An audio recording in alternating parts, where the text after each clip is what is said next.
I think it has become crystal clear that, crazy isn't going to be the threshold that's going to make anybody within the Republican Party act. It's going to need to be, I don't know what it's going to need to be, because this isn't even enough for them to act. First, there's the image of him as Christ healing people.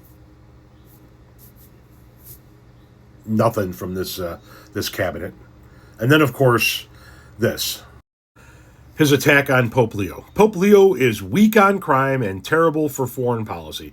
He talks about fear of the Trump administration, but doesn't mention the fear that the Catholic Church and all other Christian organizations had during COVID when they were arresting priests, ministers, and everybody else for holding church services, even when going outside and being 10 and even 20 feet apart.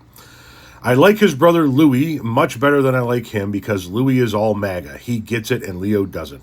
I don't want a pope who thinks it's okay for Iran to have a nuclear weapon. Okay, this pope doesn't. I don't want a pope who thinks it's terrible that America attacked Venezuela, a country that was sending massive amounts of drugs into the United States, even worse, emptying their prisons, including murderers, drug dealers, and killers into our country. And I don't want a pope who criticizes the president of the United States because I'm doing exactly what I was elected in a landslide to do, setting record low numbers in crime and creating the greatest stock market in history. Leo should be thankful. Here we go. He's going to take credit for it, folks.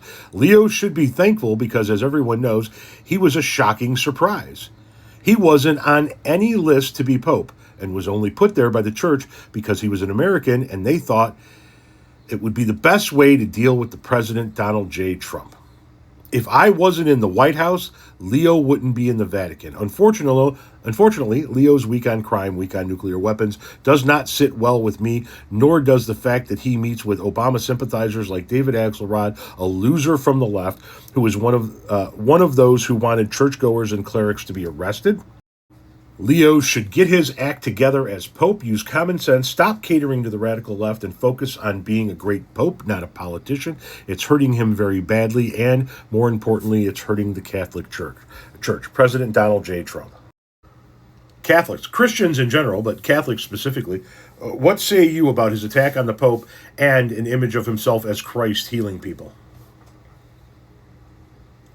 And to the members of this cabinet, does he actually need to launch a nuke before somebody steps in? This level of crazy is not bad. This level of crazy is not bad. This level of crazy is not bad. We now have him telling the Pope what to do after members of his administration actually threatened the Pope, actually threatened the Vatican. So much so, it was to the point where the Pope canceled all plans to come to the United States for the 250th anniversary. He won't talk to Trump. He won't be in the same room as Trump. Catholics, where are you? Administration, cabinet members, where are you? What level of crazy do we need to get to before you guys do something?